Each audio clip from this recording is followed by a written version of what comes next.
esofageal. Oke. Kita bisa lihat di sini, ternyata proses menelan itu nggak sesimpel yang kita kira ya. Jadi menelan itu bukan hanya karena ketika ya kita makan terus kita telan langsung masuk gitu aja. Ternyata ada prosesnya. Di sini terdiri dari 3 fase, yaitu fase oral, fase faringeal, dan juga fase esofageal. Untuk detailnya ya, itu nanti kalian pelajari sendiri lebih dalam ya. Di sini hanya introduction saja. Jadi terdiri dari fase ketika ada di mulut, ketika ada di faring, dan juga ketika ada di esofagus. Ya, masing-masing memiliki mekanisme yang berbeda. Di sini tak berikan gambaran sedikit mengenai struktur saluran cerna bagian atas ya. Oke, jadi ketika setelah di mulut, maka kita masuk faring. Barulah di sini sampai sini itu adalah esofagus. Esofagus secara anatomi dibagi 3 bagian ya. Esofagus bagian atas, esofagus bagian tengah, dan esofagus bagian bawah. Nanti kalau kita identifikasi secara histologi, tiga-tiganya memiliki bagian yang berbeda-beda secara otot. Ya, untuk esofagus bagian atas itu dikendalikan oleh striated muscle atau otot lurik.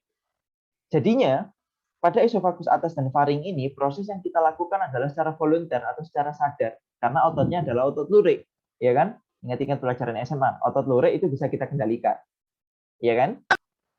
Oke, jadi kita bisa menelan secara volunter. Sedangkan ketika esofagus bagian tengah dan bagian bawah ini ototnya sudah tidak didominasi oleh otot lurik, tapi didominasi oleh otot smooth muscle atau otot polos.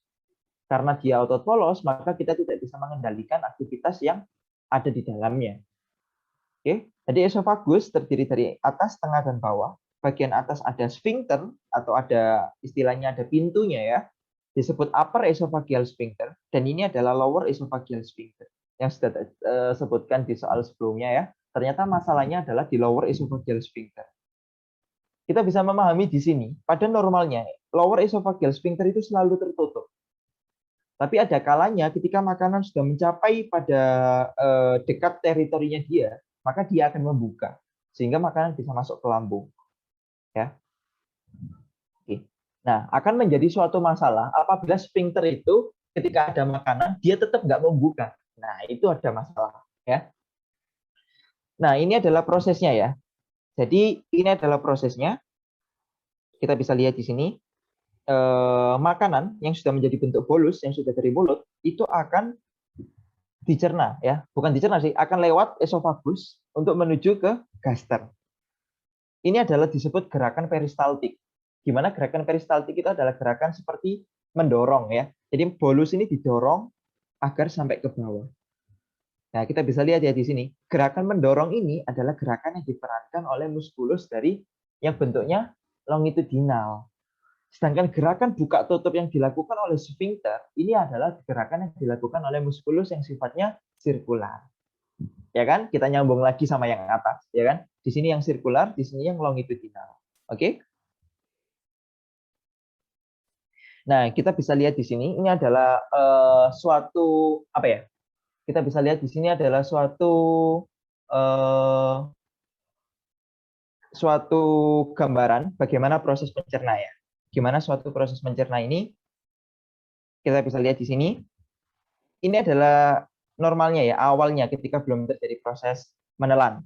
Sedangkan ketika ini adalah ketika sudah mengalami proses menelan. Apa aja yang terjadi? Ternyata yang pertama ya, sistem swallowing center atau pusat dari menelan itu akan menghambat sistem nafas. Jadi ketika kalian menelan, itu kalian nggak akan bisa bernafas. Jadi jangan melakukan percobaan konyol ketika kalian minum, kalian paksa-paksa untuk bernafas ya. Jangan pernah melakukan hal-hal konyol seperti itu. Karena memang pada saat kalian menelan, itu akan menghambat sistem respirasi yang ada di pusat ya. Habis ini kalian coba praktekkan, kalian minum ataupun makan, kemudian kalian coba untuk bernafas, kalian nggak bakal bisa. Ya, jadi kalaupun kalian bisa, nggak bakal bisa. Yang ada jadinya malah kesedak ya, dan itu bahaya. Nanti kalau kesedak, makanan masuk ke paru-paru, malah jadi penyakit ya. Kemudian yang kedua, selanjutnya proses yang terjadi adalah elevasi dari uvula. Jadi uvula ini akan terangkat ya. Jadi bagian ini, bagian belakang dari rongga mulut bagian atas, ini akan menutup. Jadi dia akan menutup ke atas ini. Jadi dia akan menutup ke atas, tujuannya adalah agar makanan itu tidak backflow atau tidak kembali ke tidak masuk ke rongga hidung. Ya, tujuannya seperti itu. Jadi kalau kalian makan, terus kalian sambil bercanda sama teman-teman sampai ketawa-tawa, terus sampai nasinya itu sampai keluar dari hidung, ya pasti ada yang pernah kan ya waktu kecil. Ya itu bisa terjadi karena itu tadi proses elevasi ini tidak terjadi secara sempurna.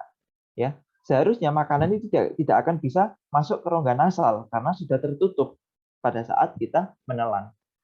Proses yang ketiga adalah lidah. Lidah itu akan ke belakang ya. Jadi lidah itu gambarannya kan seperti ini. Nanti lidah ini akan menutup ke belakang. Ya, menutup ke belakang agar makanan itu tidak bisa kembali lagi ke atas. Ya. Dan yang terakhir adalah penutupan epiglotis. Jadi epiglotis itu kan yang memisahkan antara tenggorokan dan kerongkongan, esofagus dan juga trakea. Ya. Esofagus dan juga trakea.